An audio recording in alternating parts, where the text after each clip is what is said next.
محترم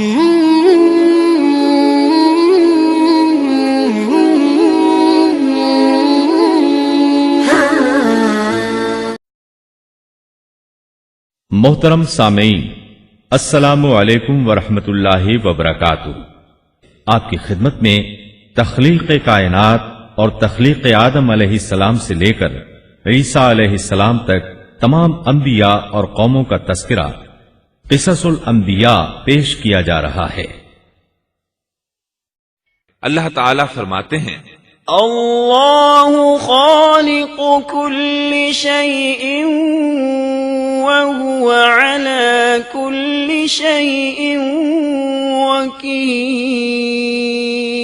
اللہ ہر چیز کا پیدا کرنے والا ہے اور وہی ہر چیز پر قدرت رکھنے والا ہے۔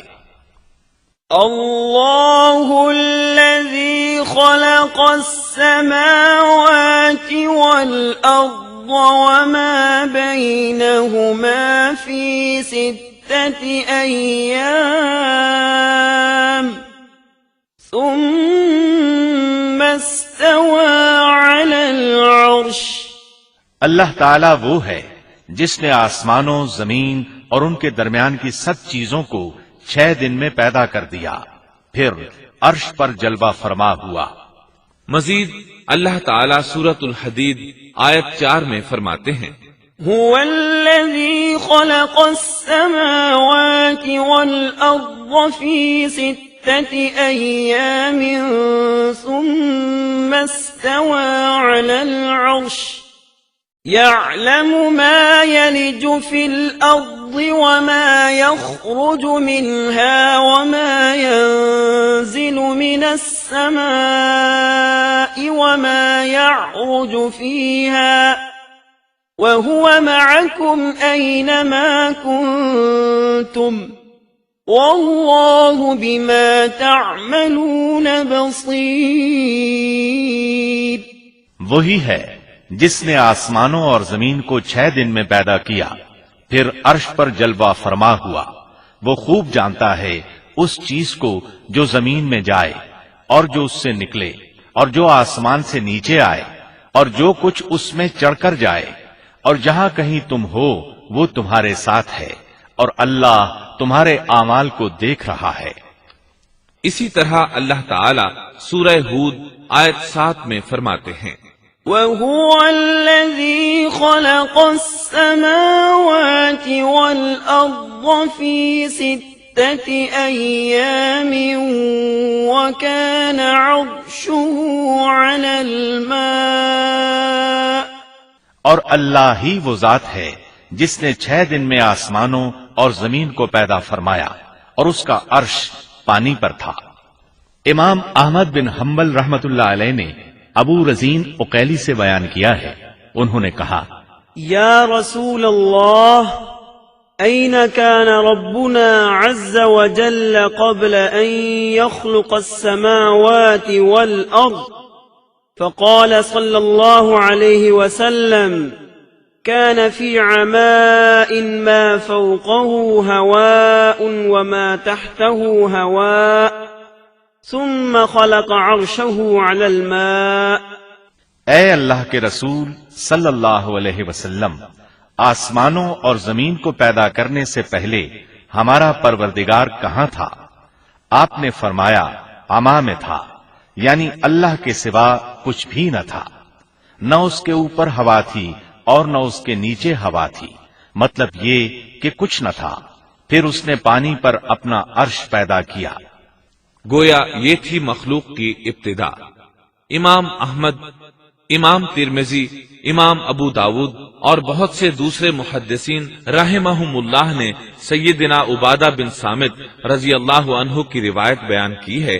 وہ کہتے ہیں، سمعت رسول اللہ صلی اللہ علیہ وسلم يقول ان اول ما خلق اللہ تبارک وتعالی القلم ثم قال له اكتب فجرى في تلك الساعة بما هو كائن إلى يوم القيامة۔ میں نے رسول اکرم صلی اللہ علیہ وسلم کو فرماتے ہوئے سنا، آپ فرما رہے تھے، بلا شبہ اللہ نے سب سے پہلے قلم کو پیدا کیا، پھر اللہ نے اس کو حکم دیا لکھ، چنانچہ وہ اسی وقت چل پڑا اور قیامت کے دن تک ہونے والی ہر چیز لکھ دی۔ یہ اللہ تعالی کا علم تھا جس کو قلم نے اس کے حکم کے مطابق لوح محفوظ پر لکھا۔ امام مسلم رحمت اللہ علیہ نے سیدنا عبداللہ بن عمرو بن عاص رضی اللہ عنہما کی روایت بیان کی ہے، اس میں سب سے پہلی چیز کے بارے میں وضاحت کی ہے اور جمہور فقہا کی رائے بھی یہی ہے۔ عبداللہ بن عمرو رضی اللہ عنہما بیان کرتے ہیں، سمعت رسول الله صلى الله عليه وسلم يقول كتب الله مقادير الخلائق قبل أن يخلق السماوات والأرض ب50,000 سنة قال وعرشه على الماء۔ میں نے سنا آپ فرما رہے تھے اللہ تعالیٰ نے آسمان و زمین کی پیدائش سے 50,000 سال پہلے تمام مخلوقات کی تقدیریں لکھ دیں اور اس وقت اس کا عرش پانی پر تھا۔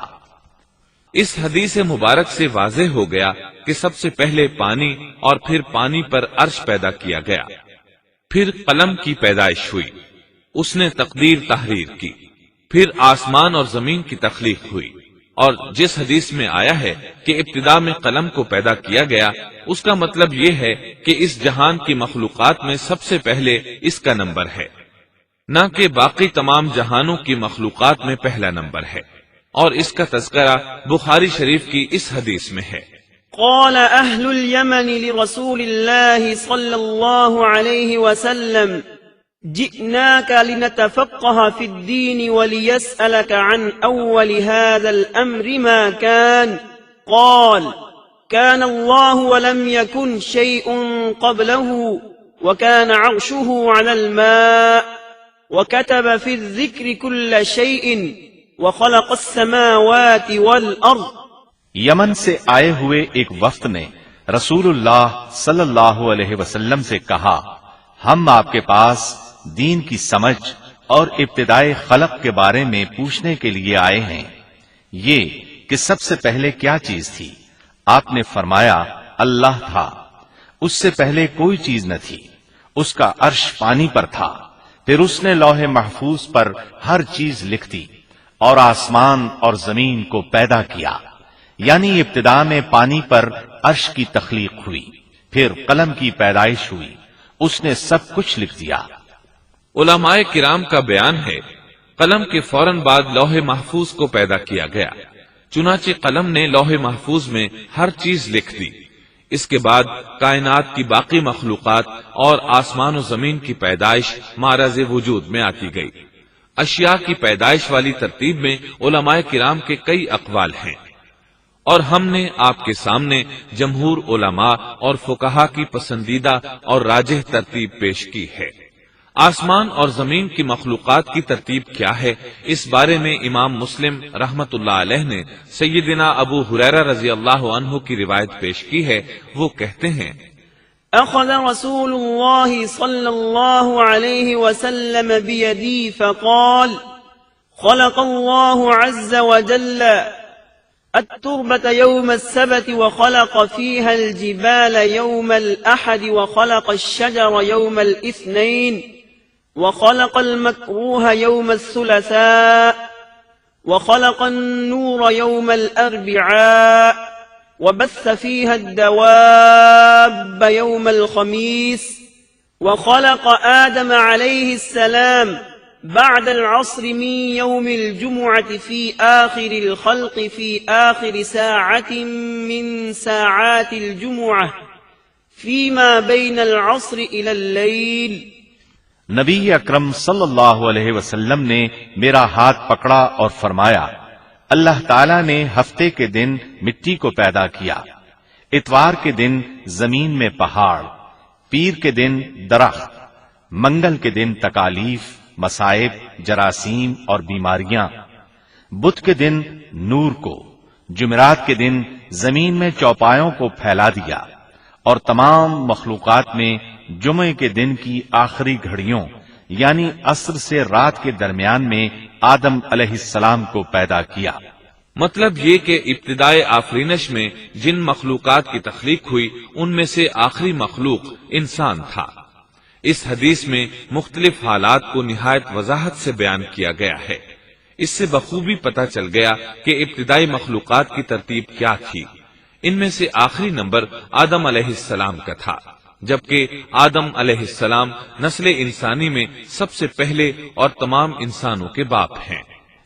انسانوں سے پہلے فرشتے اور جن پیدا ہو چکے تھے۔ صاحب عقل مخلوقات میں سب سے پہلا نمبر فرشتوں کا، دوسرا نمبر جنوں کا اور آخری نمبر انسانوں کا ہے۔ فرشتوں کا اصل ٹھکانہ آسمان ہے۔ اللہ تعالیٰ سورۃ الشورى آیت 5 میں فرماتے ہیں، تكاد السماوات يتفطرن من فوقهن والملائكة يسبحون بحمد ربهم ويستغفرون لمن في الأرض ألا إن الله هو الغفور الرحيم۔ قریب ہے کہ آسمان اپنے اوپر سے پھٹ پڑے اور تمام فرشتے اپنے رب کی تسبیح اور تحمید بیان کر رہے ہیں اور زمین والوں کے لیے استغفار کر رہے ہیں۔ خبردار، اللہ تعالی معاف کرنے والا، رحمت کرنے والا ہے۔ مسلم شریف میں ہے، سیدہ عائشہ صدیقہ رضی اللہ عنہا سے روایت ہے کہ نبی اکرم صلی اللہ علیہ وسلم نے فرمایا، خلقت الملائكة من نور وخلق الجان من نار وخلق آدم مما وصف لكم۔ فرشتوں کو نور سے اور جنوں کو آگ سے پیدا کیا گیا اور آدم کو اس چیز سے پیدا کیا گیا جو تمہارے لیے بیان کر دی گئی، یعنی مٹی سے۔ فرشتوں کی تخلیق کے بعد جنوں کو پیدا کیا گیا۔ جنوں کو بھی انسانوں سے پہلے پیدا کیا گیا تھا، جیسا کہ اللہ تعالیٰ سورۃ الحجر آیت 27 میں فرماتے ہیں، وَالْجَانَّ خَلَقْنَاهُ مِن قَبْلُ مِن نَّارِ السَّمُومِ۔ اور اس سے پہلے جنات کو ہم نے لو والی آگ سے پیدا کیا۔ جنات کے بارے میں بہت زیادہ آیات و احادیث موجود ہیں۔ اللہ تعالیٰ فرماتے ہیں، خلق الجان من مارج من نار۔ اور جنات کو آگ کے شعلے سے پیدا کیا گیا۔ مارج آگ کے بھڑکتے شعلے کے کنارے کو کہتے ہیں۔ گویا جنوں کو آگ کی جڑ سے نہیں بلکہ آگ کے شعلوں کے کنارے سے پیدا کیا گیا ہے۔ قرآن مجید میں اللہ تعالیٰ نے ابلیس شیطان کا قول نقل کیا ہے، خلقتنی من نار۔ تو نے مجھے آگ سے پیدا کیا۔ اسی طرح پہلے بھی بیان ہو چکا ہے کہ اللہ نے فرمایا، والجان خلقناه من قبل من نار السموم۔ اور اس سے پہلے جنات کو ہم نے لو والی آگ سے پیدا کیا۔ یہ ہے جنات کی اصل اور بنیاد۔ ابلیس ملعون بھی جنات میں سے ہے، اور اس مسئلے میں کسی کو تردد اور شبہ نہیں ہونا چاہیے، اس لیے کہ قرآن مجید میں ہے، إِلَّا إِبْلِيسَ كَانَ مِنَ الْجِنِّ۔ اور ابلیس جنوں میں سے تھا۔ مطلب یہ کہ وہ فرشتوں میں سے نہیں تھا۔ حسن بصری رحمت اللہ علیہ فرماتے ہیں، وہ پلک جھپکنے کے برابر بھی فرشتوں کی جنس میں داخل نہیں ہوا، اور نہ ہی وہ کبھی فرشتوں میں شمار ہوا ہے۔ وہ جنات میں سے ہے کیونکہ اس نے خود اقرار کیا تھا، خلقتنی من نار۔ اے اللہ، تو نے مجھے آگ سے پیدا کیا ہے۔ اگر یہ فرشتہ ہوتا تو اس وقت کہتا، اے اللہ، تو نے مجھے نور سے پیدا کیا ہے۔ اس لیے ابلیس کا جن ہونا روز روشن کی طرح عیاں ہے۔ سیدنا عبداللہ بن عمرو رضی اللہ عنہما اور سیدنا عبداللہ بن عباس رضی اللہ عنہما فرماتے ہیں، آدم علیہ السلام سے 2000 سال پہلے جنات پیدا کیے گئے۔ وہ ہماری اس زمین پر رہائش پذیر تھے۔ آہستہ آہستہ وہ فسق و فجور میں مبتلا ہو گئے۔ جب وہ فتنہ فساد میں حد سے بڑھ گئے، ناحق خون بہانے لگے، تو اللہ تعالیٰ نے ان کی طرف فرشتوں کا عظیم لشکر بھیجا۔ ان سے جنات کی زبردست مارکا آرائی ہوئی۔ اس مارکا آرائی میں فرشتوں نے جنات کو تہس نہس کر دیا اور وہ سمندروں کی جزیروں میں پناہ لینے پر مجبور ہو گئے۔ زمین کے ہر بر اعظم سے انہیں جلا وطن کر دیا گیا، چنانچہ آج تک ان کا مسکن یہی جزیرے اور عظیم مراکز ہیں۔ یہ واقعہ آدم علیہ السلام کی تخلیق سے پہلے ہو چکا ہے۔ احادیث مبارکہ میں ہے کہ ابلیس ملعون کا ایک تخت ہے اور وہ تمام جنات کا سردار اور حکمران ہے۔ اس کا شاہی تخت پانی پر ہے، اگرچہ اس کی متعین جگہ ہمیں معلوم نہیں۔ یہاں تک ذکر تھا سیدنا آدم علیہ السلام کی پیدائش سے پہلے کا۔ اب ہم ذکر شروع کرتے ہیں آدم علیہ السلام کا۔ اللہ تعالیٰ فرماتے ہیں، وَمَا خَلَقْتُ الْجِنَّ وَالْإِنسَ إِلَّا لِيَعْبُدُونَ، اور میں نے جنوں اور انسانوں کو اپنی عبادت کے لیے پیدا کیا ہے۔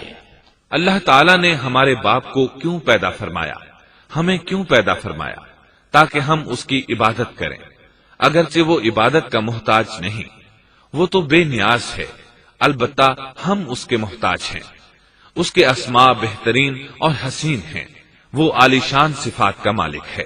اس نے اپنے ناموں کے آثار ظاہر کرنے کے لیے مخلوق کو پیدا فرمایا۔ رحمت کے آثار، قدرت کے آثار، جبر اور طاقت کے آثار اور حکمت کے آثار ظاہر کرنے کے لیے مخلوقات کو پیدا فرمایا، ورنہ وہ کسی چیز کا محتاج نہیں۔ آدم علیہ السلام کی تخلیق سے پہلے ہی اس بارے میں اللہ تعالیٰ کا فرشتوں سے مکالمہ ہوا۔ اللہ تعالیٰ نے فرمایا، وَإِذْ قَالَ رَبُّكَ لِلْمَلَائِكَةِ إِنِّي جَاعِلٌ فِي الْأَرْضِ خَلِيفَةً، اور جب تیرے رب نے فرشتوں سے کہا میں زمین میں ایک خلیفہ بنانے والا ہوں۔ خلیفہ سے مراد ہے نائب، اور یہ کہ اس کی نسل میں سے ہر ایک دوسرے کا خلیفہ ہوگا۔ جبکہ سیدنا ابو بکر صدیق رضی اللہ عنہ نبی اکرم صلی اللہ علیہ وسلم کے خلیفہ ہوئے، سو اللہ نے ایک خلیفہ بنانے کا ارادہ فرمایا جو زمین میں حکومت کرے اور اس کو آباد کرے۔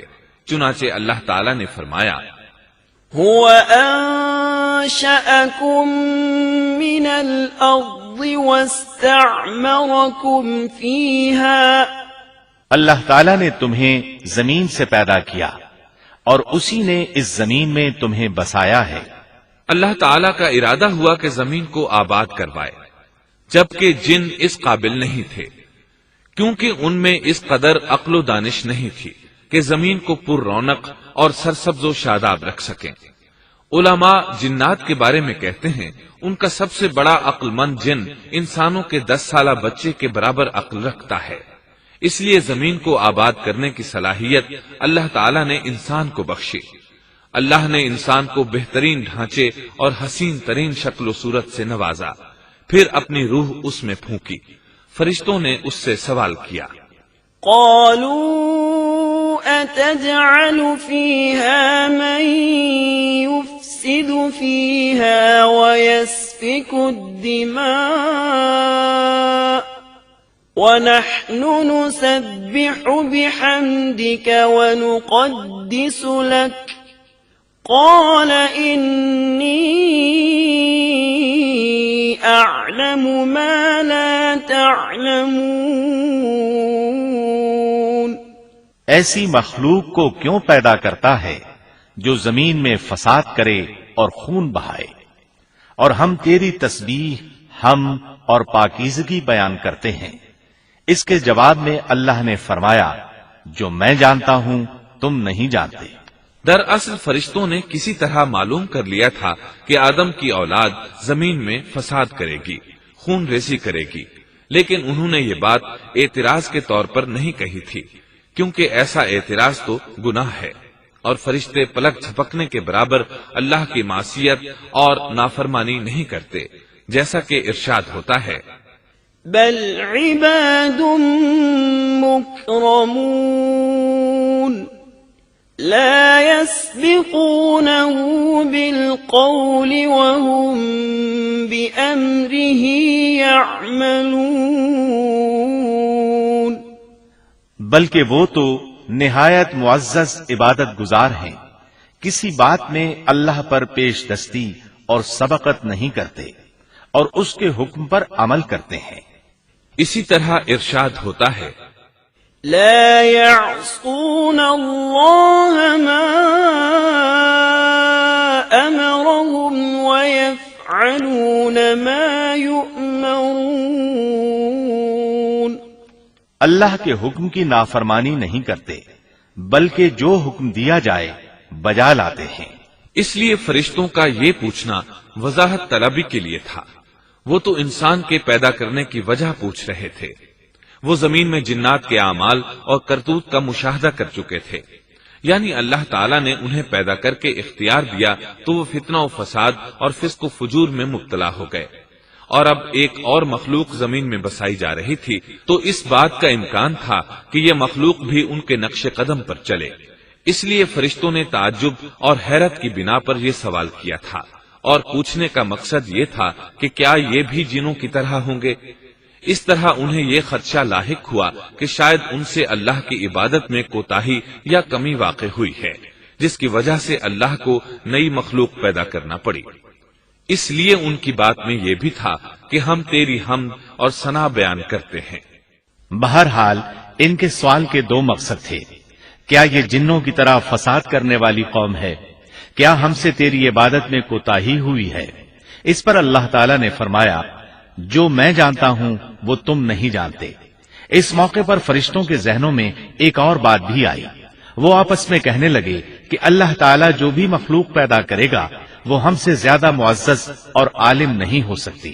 یعنی جب فرشتوں نے باقی مخلوقات کا جائزہ لیا، مثلا آسمان، زمین، پہاڑ، جن، چوپایوں وغیرہ کا، تو انہوں نے سوچا یہ ہم سے زیادہ مرتبے والی نہیں ہے، لہذا یہ مخلوق بھی پیدا ہو رہی ہے تو یہ ہم سے زیادہ مرتبہ نہیں رکھتی، یہ ہمارا خاص مقام ہے کہ اللہ کی تسبیح میں مصروف ہیں، کفر سے محفوظ ہیں، ہر حکم بجا لاتے ہیں، اللہ کے تمام احکامات پورے کرتے ہیں، آسمان اور زمین میں اس کا حکم نافذ کرتے ہیں، اور اللہ کے نزدیک ہم سب سے زیادہ شرف والے ہیں۔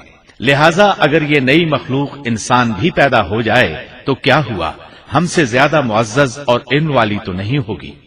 بہرحال جب اللہ تعالیٰ نے آدم کو پیدا کیا تو زمین کی مٹی لانے کا حکم فرمایا، چنانچہ اللہ تعالیٰ کے پاس مٹی لائی گئی۔ امام ترمذی، ابن حبان اور امام احمد رحمت اللہ علیہ نے ایک حدیث بیان کی ہے جس کے الفاظ کچھ یوں ہیں: ان اللہ تعالی خلق آدم من قبضة قبضها من جميع الارض فجاء بنو آدم على قدر الارض فجاء منهم الأحمر والأبيض والأسود وبين ذلك والسهل والحزن والخبيث والطيب۔ اللہ تعالیٰ نے آدم علیہ السلام کو مٹی کی ایک مٹھی سے پیدا فرمایا، اس مٹی کو اللہ تعالیٰ نے پوری زمین سے اٹھوایا تھا، یہی وجہ ہے کہ آدم کی اولاد زمین کے لحاظ سے ہی ظہور پذیر ہوئی، بعض سرخ رنگ کے ہیں تو بعض سیاہ اور بعض سفید، اور کچھ اس کے درمیان میں ہیں، بعض نیک ہیں بعض خبیث اور کچھ پاکیزہ قسم کے ہیں۔ انسان کی تخلیق مٹی سے شروع ہوئی، اس مٹی کو پانی سے تر کیا گیا تو یہ تین بن گئی، اسی وجہ سے قرآن مجید کی بعض آیات میں تراب کا لفظ آیا ہے۔ تراب خشک مٹی کو کہتے ہیں، اور بعض آیات میں تین کا لفظ آیا ہے، تین تر اور بھیگی مٹی کو کہتے ہیں۔ اللہ تعالیٰ فرماتے ہیں خلقہ من تراب، یعنی آدم کو تراب سے پیدا کیا گیا۔ مٹی کی عام حالت کو تراب کہتے ہیں، اور فرمایا إذ قال ربك للملائكة إني خالق بشرا من طين جب آپ کے رب نے فرشتوں سے کہا کہ میں مٹی سے بشر کو پیدا کرنے والا ہوں، جب اس مٹی کو پانی سے زیادہ بھگویا گیا تو وہ لیسدار ہونا شروع ہو گئی، اسی لیے اللہ تعالیٰ نے فرمایا إنا خلقناهم من طين لازب ہم نے انسان کو لیسدار اور چپکنے والی مٹی سے پیدا کیا۔ پھر اللہ تعالیٰ نے اپنے مبارک ہاتھوں سے انسان کا ڈھانچہ تیار کیا۔ اللہ نے فرمایا خلقت بيدي میں نے اپنے دونوں ہاتھوں سے پیدا کیا۔ اللہ تعالیٰ نے انسان کی خلقت فرشتوں کے سپرد نہ کی، بلکہ بذات خود اسے تخلیق کے مراحل سے گزارا اور اپنے ہاتھوں سے اس کی تصویر کشی کی۔ اللہ نے انسان کو پہلے ایک مورتی کی صورت میں ڈھالا، اس کے بعد ایک مقررہ مدت تک چھوڑے رکھا، یہاں تک کہ گیلی مٹی خشک ہو گئی اور اس کا رنگ سیاہ ہو گیا، بدبو آنے لگی، پھر وہ کھنکھناتی مٹی میں بدل گئی اور آخرکار آگ پر پکی ہوئی مٹی یعنی فخار ٹھیکری کی صورت اختیار کر گئی، جس سے مٹکے وغیرہ تیار کیے جاتے ہیں۔ سیاہ مٹی کو ہما ان کہتے ہیں اور بدبودار کو مسنون کہتے ہیں، اور کھنکھنا کر بولنے والی مٹی کو سلسال کہتے ہیں، اور ٹھیکری کی طرح کی مٹی کو الفخار کہتے ہیں۔ مختلف آیات میں یہ الفاظ وارد ہوئے ہیں۔ وَلَقَدْ خَلَقْنَاكُمْ ثُمَّ صَوَّرْنَاكُمْ ہم نے تمہیں پیدا کیا اور پھر ہم ہی نے تمہاری صورت بنائی۔ اور فرمایا وَلَقَدْ خَلَقْنَا الْإِنسَانَ مِنْ صَلْصَالٍ مِنْ حَمَإٍ مَسْنُونٍ اور یقیناً ہم نے انسان کو کھنکھناتی خشک مٹی سے پیدا کیا جو کہ بدبودار اور سیاہ گارے سے خشک ہوئی تھی۔ اور فرمایا خلق الانسان من صلصال كالفخار اللہ نے انسان کو کھنکھناتی مٹی سے پیدا کیا جو کہ ٹھیکری کی طرح تھی۔ ان تمام آیات کریمہ میں کوئی تناقض، تعارض اور اختلاف نہیں، اس لیے کہ ان مختلف آیات میں انسان کو اس کی تخلیق کے مختلف مراحل کی یاد دہانی کرائی گئی ہے۔ خلاصہ کلام یہ ہوا کہ تخلیق کے عمل کا پہلا مرحلہ تراب تھا، یعنی عام حالت والی خشک مٹی، پھر تین یعنی بھگوئی ہوئی مٹی، پھر لیسدار مٹی یعنی سلسال، پھر ٹھیکری کی طرح کی مٹی یعنی فخار، اور یہ کام جمعے کی آخری گھڑی میں کیا گیا۔ اور یہ دن اللہ کے لحاظ سے شمار ہونے والے دنوں میں سے ہمارے دنوں کی طرح نہ تھا، ہمارے اور اللہ کے دن مختلف ہیں۔ تخلیق آدم دراصل اللہ کا کرشمہ ہے، انسانوں کو ایک صورت عطا کی گئی۔ اس مرحلے کا تذکرہ بخاری اور مسند احمد کی ایک روایت میں ہے۔ خلق اللہ آدم وطوله 60 ذراعا فكل من يدخل الجنة على صورة آدم فلم يزل الخلق ينقص حتى الآن اللہ نے آدم کو پیدا کیا اور ان کا قد 60 ہاتھ یا 60 میٹر لمبا تھا۔ تمام جنتی لوگ اس قد آدم کے ساتھ جنت میں داخل ہوں گے، اور اس وقت سے لے کر آج تک مخلوق کا قد کم ہوتا چلا آ رہا ہے۔ بعد والے لوگ گزشتہ زمانے کے لوگوں سے ہمیشہ چھوٹے قد کے ہوتے چلے آ رہے ہیں۔ بہرحال سب سے پہلے اور سب سے لمبے انسان آدم علیہ السلام تھے۔ امام احمد نے منفرد طور پر ایک روایت بیان کی ہے، اس میں رسول اکرم صلی اللہ علیہ وسلم نے آدم علیہ السلام کی لمبائی 60 ہاتھ یعنی 60 میٹر اور چوڑائی 7 ہاتھ بیان فرمائی ہے۔ سبحان اللہ! سیدنا آدم کس قدر ضخیم اور عظیم مخلوق تھے۔ صحیح مسلم اور مسند احمد کی روایت میں ہے، لما خلق الله آدم تركه ما شاء أن يدع فجعل إبليس يطيف به ينظر إليه فلما رآه أجوف عرف أنه خلق لا يتمالك. اللہ نے آدم کو پیدا کیا تو اسے اپنی منشا کے مطابق کچھ عرصہ ڈھانچے کی صورت میں چھوڑے رکھا. ابلیس اس کے ارد گرد چکر لگانے لگا. اس نے دیکھا کہ وہ پیٹ والا ہے. وہ سمجھ گیا کہ یہ مخلوق اپنے آپ پر کنٹرول نہیں کر سکے گی. اس حدیث سے معلوم ہوتا ہے کہ انسانوں کی طرح جنات کا پیٹ نہیں ہے، صرف انسان ایسا ہے جس کا اندر والا حصہ کھوکھلا ہے. بہرحال اللہ نے انسان کو اس شکل و صورت میں پیدا فرمایا. احادیث مبارکہ میں آدم علیہ السلام اور ابلیس ملعون کا قصہ تفصیل سے بھی موجود ہے اور مختصر بھی.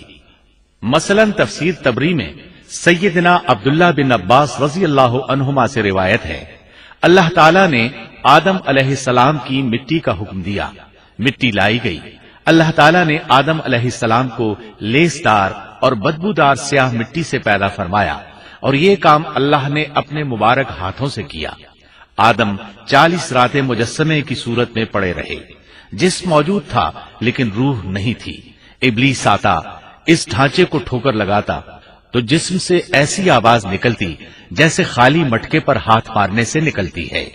اسی لیے اللہ نے بھی فرمایا ہے کہ وہ کھنکھناتی مٹی سے پیدا کیے گئے.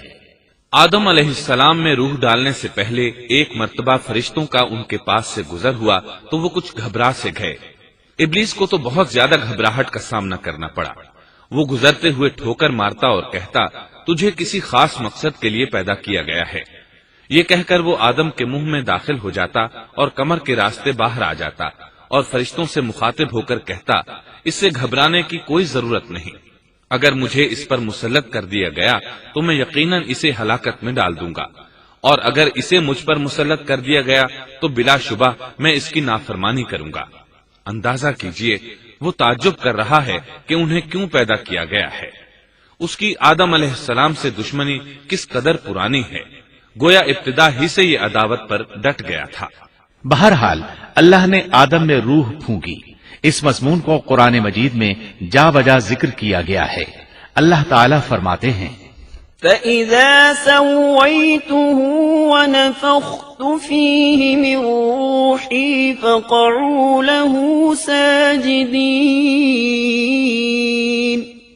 جب میں اس کو ٹھیک ٹھاک کر لوں اور اس میں اپنی روح پھونک دوں تو تم سب اس کے سامنے سجدے میں گر پڑنا. ایک اور جگہ فرمایا، إن مثل عيسى عند الله كمثل آدم خلقه من تراب ثم قال له كن فيكون. اللہ تعالیٰ کے نزدیک عیسیٰ علیہ السلام کی مثال ہو بہو آدم علیہ السلام کی مثال ہے. اللہ نے انہیں مٹی سے بنا کر کہا ہو جا، وہ ہو گئے. اللہ نے آدم علیہ السلام کو مٹی سے پیدا کیا، اپنے ہاتھوں سے بنایا، پھر اس میں روح پھونکی. اس کا مفصل بیان احادیث میں موجود ہے. جب ان میں روح پھونکی گئی اور ابتدا میں روح جیسے ہی سر کے اندر داخل ہوئی، آدم علیہ السلام کو چھینک آ گئی. فرشتوں نے آدم علیہ السلام سے کہا الحمدللہ کہیے. انہوں نے کہہ دیا. اللہ کی اس تعریف کے جواب میں اللہ تعالیٰ نے فرمایا رحمک ربک، یعنی تجھ پر تیرا رب رحم فرمائے. سبحان اللہ. اللہ ذوالجلال والاکرام نے آدم علیہ السلام میں روح مکمل ہونے سے پہلے ہی انہیں اپنی رحمت سے سرفراز فرما دیا. بہرحال جب روح ان کی آنکھوں میں داخل ہوئی اور انہوں نے جنت کے پھلوں کو دیکھا تو ان میں غور و فکر کرنے لگے. جب روح پیٹ میں داخل ہوئی تو کھانے کی طلب محسوس ہوئی. ابھی روح ٹانگوں تک پہنچی نہیں اور کھانے کی خواہش پہلے ہی محسوس ہونے لگی. اس جلد بازی اور عجلت کی وجہ سے اللہ تعالیٰ نے فرمایا خلق الانسان من عجل. انسان جلد باز مخلوق ہے. جب آدم علیہ السلام کو پیدا کر دیا گیا تو اللہ تعالیٰ نے ان کی پشت پر ہاتھ پھیرا. ہاتھ پھیرتے ہی ان کی پشت سے قیامت تک پیدا ہونے والے انسان باہر نکل آئے. آدم کی تمام اولاد ان کے سامنے ظاہر ہو گئی، اور یہ بات نہایت وضاحت اور صراحت کے ساتھ قرآن مجید اور احادیث مبارکہ میں موجود ہے. مسلم بن یسار رحمت اللہ علیہ بیان کرتے ہیں کہ سیدنا عمر بن خطاب رضی اللہ عنہ سے کسی نے اس آیت کریمہ کے بارے میں پوچھا. وَإِذْ أَخَذَ رَبُّكَ مِن بَنِي آدَمَ مِن ظُهُورِهِمْ ذُرِّيَّتَهُمْ وَأَشْهَدَهُمْ عَلَىٰ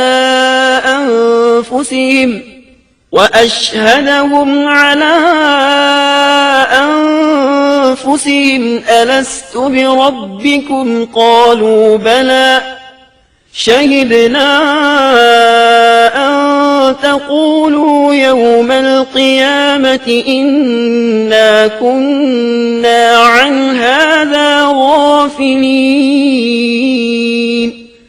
اور جب آپ کے رب نے اولاد آدم کی پشت سے ان کی اولاد کو نکالا اور ان سے انہی کے بارے میں اقرار لیا کہ کیا میں تمہارا رب نہیں، سب نے جواب دیا ہاں کیوں نہیں، ہم سب گواہ بنتے ہیں، تاکہ تم لوگ قیامت کے روز یوں نہ کہو ہم تو اس سے محض بے خبر تھے. أو تقولوا إنما أشرك آباؤنا من قبل وكنا ذرية من بعدهم أفتهلكنا بما فعل المبطلون. یا یوں کہو کہ پہلے پہلے شرک تو ہمارے بڑوں نے کیا اور ہم ان کے بعد ان کی نسل میں ہوئے، لہذا کیا تو ان غلط راہ والوں کے فعل پر ہمیں ہلاکت میں ڈالے گا. سیدنا عمر رضی اللہ عنہ نے اس شخص کے سوال کے جواب میں فرمایا، میں نے سنا ہے کہ رسول اللہ صلی اللہ علیہ وسلم فرما رہے تھے، إن الله خلق آدم ثم مسح ظهره بيمينه فاستخرج منه ذرية فقال خلقت هؤلاء للجنة وبعمل أهل الجنة يعملون ثم مسح ظهره فاستخرج منه ذرية فقال خلقت هؤلاء للنار وبعمل أهل النار يعملون. فقال الرجل ففيما العمل يا رسول الله؟ فقال رسول الله صلى الله عليه وسلم إن الله إذا خلق العبد للجنة استعمله بعمل أهل الجنة حتى يموت على عمل من أعمال أهل الجنة فيدخله الله الجنة، وإذا خلق العبد للنار استعمله بعمل أهل النار حتى يموت على عمل من أعمال أهل النار فيدخله الله النار. اللہ نے آدم علیہ السلام کو پیدا کیا، پھر اپنے دائیں ہاتھ کو اس کی پشت پر پھیرا اور اس سے نسل انسانی کو باہر نکالا اور ان کی طرف اشارہ کر کے فرمایا میں نے انہیں جنت کے لیے پیدا کیا ہے اور یہ جنت والوں کے اعمال کریں گے. پھر اپنے ہاتھ کو دوبارہ آدم علیہ السلام کی پشت پر پھیرا اور اس سے نسل انسانی کو باہر نکالا اور ان کی طرف اشارہ کر کے فرمایا میں نے انہیں آگ کے لیے پیدا کیا ہے اور یہ آگ والوں کے اعمال کریں گے. اس پر ایک شخص نے نبی اکرم صلی اللہ علیہ وسلم سے سوال کیا اے اللہ کے رسول صلی اللہ علیہ وسلم تو پھر ہمارے اعمال کس حساب میں شمار ہوں گے؟ آپ نے جواب میں فرمایا اللہ تعالیٰ جب کسی بندے کو جنت کے لیے پیدا کرتا ہے تو اس سے جنت والوں کے کام کرواتا ہے، حتیٰ کہ جنت والے اعمال میں سے ہی کسی عمل پر اس کا موت سے سامنا ہوتا ہے. اس وجہ سے اللہ اسے جنت میں داخل کرتا ہے، اور جب اللہ کسی بندے کو آگ کے لیے پیدا کرتا ہے تو اسے آگ والے اعمال پر لگا دیتا ہے. یہاں تک کہ وہ آگ والے اعمال میں سے کسی عمل پر مرتا ہے، اس کی وجہ سے اللہ اسے آگ میں داخل کر دیتا ہے۔ ہر شخص کے لیے اس کام میں آسانی پیدا کر دی جاتی ہے جس کے لیے وہ پیدا کیا گیا ہے۔ لیکن یہ بات ذہن میں ہر وقت موجود رہنی چاہیے کہ اللہ نے انسان کو اختیار دے رکھا ہے کہ وہ اپنی عقل اور فکر کی روشنی میں اللہ کے احکامات پر عمل پیرا ہو کر خود کو جنتی بنا لے، یا عقل کا درست استعمال نہ کرتے ہوئے شیطان کا پٹا گلے میں ڈال لے اور جہنم میں جگہ بنا لے۔ یہ تو اللہ نے انسان کو اختیار دے رکھا ہے، اس کی مرضی کہ جنت والے اعمال کرے یا جہنم والے۔ ہر انسان میں دونوں طرف جانے کی طاقت اور صلاحیت موجود ہے۔ اللہ نے انسان کو مجبور نہیں بنایا، البتہ ہر انسان کو جو بھی رویہ اختیار کرنا تھا اللہ کو اس کا علم تھا، اور اس کا علم برحق ہے، قطعی ہے، اس میں کوئی غلطی نہیں ہو سکتی، اس لیے اس نے اپنے علم کے مطابق تقدیر لکھ دی۔ اب ہم جو کچھ کرتے ہیں تقدیر سے مجبور ہو کر نہیں کرتے بلکہ اپنے اختیار سے کرتے ہیں، اور چونکہ تقدیر بھی اللہ کے حکم سے لکھی گئی اس لیے اس میں بھی کوئی خطا واقع نہیں ہوتی۔ لہذا تقدیر کا یہ مطلب نہیں کہ انسان تقدیر کی بنا پر ہدایت ماننے یا نہ ماننے پر مجبور ہے، ایسی بات قطعاً نہیں۔ اور درست بات یہ ہے کہ تقدیر کا مسئلہ بہت زیادہ پیچیدہ ہے اور مشکل ترین مسائل میں سے ہے، یہاں اس کی تفصیل کا موقع نہیں۔ جب اللہ نے آدم علیہ السلام کو پیدا کر لیا اور اس میں اپنی روح پھونک دی تو فرشتوں کو حکم دیا کہ آدم کو سجدہ کریں۔ ابلیس ایک بہت نیک اور بزرگ جن تھا، اس نے کبھی اللہ کی نافرمانی نہیں کی تھی، اسی بنا پر وہ بلند مرتبہ پا کر فرشتوں میں شامل ہو چکا تھا، لیکن فرشتوں کی جنس سے قطن نہیں تھا۔ اللہ نے اسے اطاعت اور فرما برداری کا صلہ دیا تھا، اس کی عزت اور اکرام کرتے ہوئے آسمان میں بسایا تھا، لمحہ بھر کے لیے بھی اس نے اللہ کی نافرمانی نہیں کی تھی، اور پھر اللہ نے آدم کو سجدہ کرنے کا حکم دیا، اور اس حکم کے مخاطب فرشتے اور ابلیس تھے۔